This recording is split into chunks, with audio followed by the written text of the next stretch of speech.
Hey guys, Mark Lyon here, Lion Horses, helping you be the person your horse deserves. And today I've got a little tip about horn wraps, the styles, the kinds, some information on how to put them on. So this weekend, I'm gonna actually put on a roping clinic. So I've got a bunch of people coming for a roping clinic, and I just got a new saddle. This is a kind of a new, it's not new, but it's new to me. Colt starting rig. It's gonna be something I'm gonna strap on colts for the first time or two, and maybe do a first ride in them.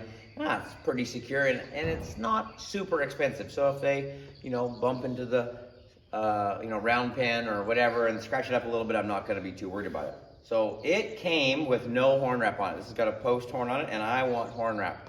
And I use mule hide. So I got some mule hide here. I keep a little bit extra in my trailer, so I got a couple pieces out, and we're gonna wrap this. Now you could use rubber if you want to. They also have like a cotton or string that you can wrap around there. I don't know, you guys may have seen those horn knots on there that you can put on your horn. You want something to protect the leather and also to give that rope a little something to grab onto. So I've got it attached underneath here with a screw. Now I'm gonna start wrapping it. You wanna wrap it so that when you dally, especially for rubber, it's not that big a deal. You can put the rubber inner tube horn wraps on there, just wrap them on there, no big deal. For the mule hide, you're gonna run rope a little bit. You're gonna let rope slide. So I'm left-handed. I can rope either way, but I normally rope left-handed. So when I dally, I'm gonna go around this way, and then when the rope runs or I feed rope, rope's gonna be going this way. So I'm gonna wrap it so that when the rope is running and turning on that, as it grips this, it's gonna tighten it on the horn instead of unloosen it. So I'm gonna wrap it this way. So I got this wet a little bit. I just soaked it in a bucket of water for 5 or 10 minutes. I like this one to be a little flat right there. I like it so that it has a spot that rope's gonna ride up on it. I'm gonna bring it around here. When I got it around, I've got just a little hatchet handle. Got an extra handle or two that I like having a couple extra of those because you never know when you're gonna break a handle on a hammer or something. So what I'm gonna do is I'm gonna take this and I'm gonna use this as a pry bar to kind of pry it around and tighten it up. There, like that. So you can just you can use a little pipe or a broomstick or whatever you want.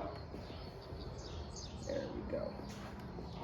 Now the next one I'm gonna do a little bit higher. I'm gonna wrap that up about like this.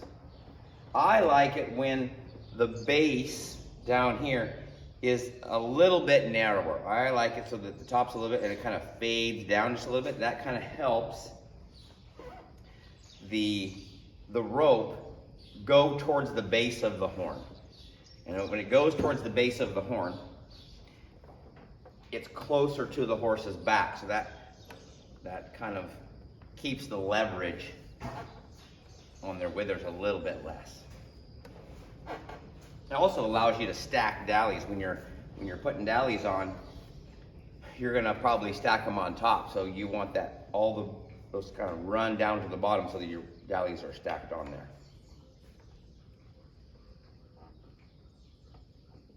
Stick one more right there.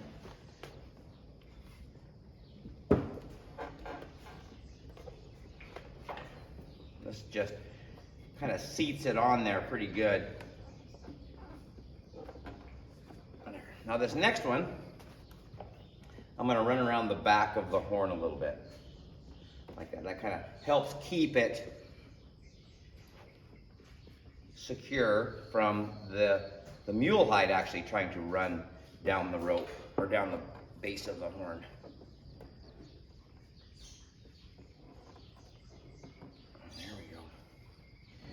And when that's wet, that leather, it allows that leather to kind of conform to each other.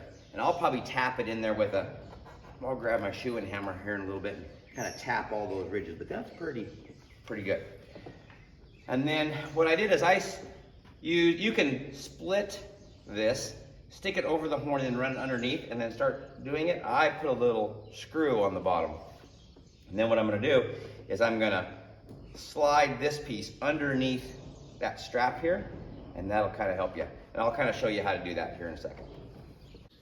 Okay, so what we're gonna do is I've put my saddle strings up here underneath this piece.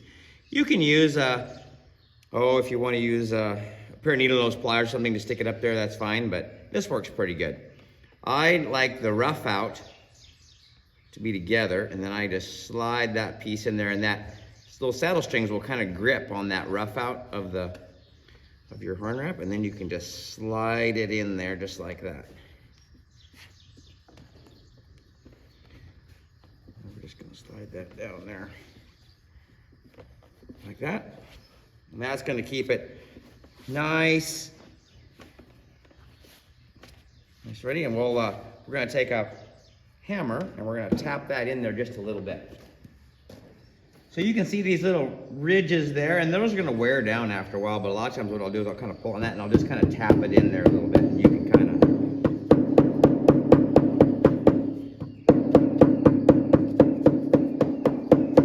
of seat everything in there.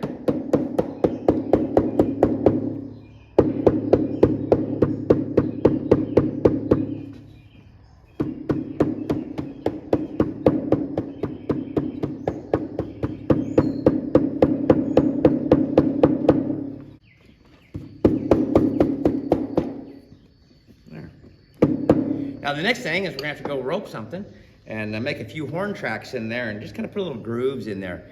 So that's always one of the most fun parts about rewrapping your horn or adding a layer of wrap to it, is putting new tracks in it. So anyway, hope this tip helps. Catch you guys later.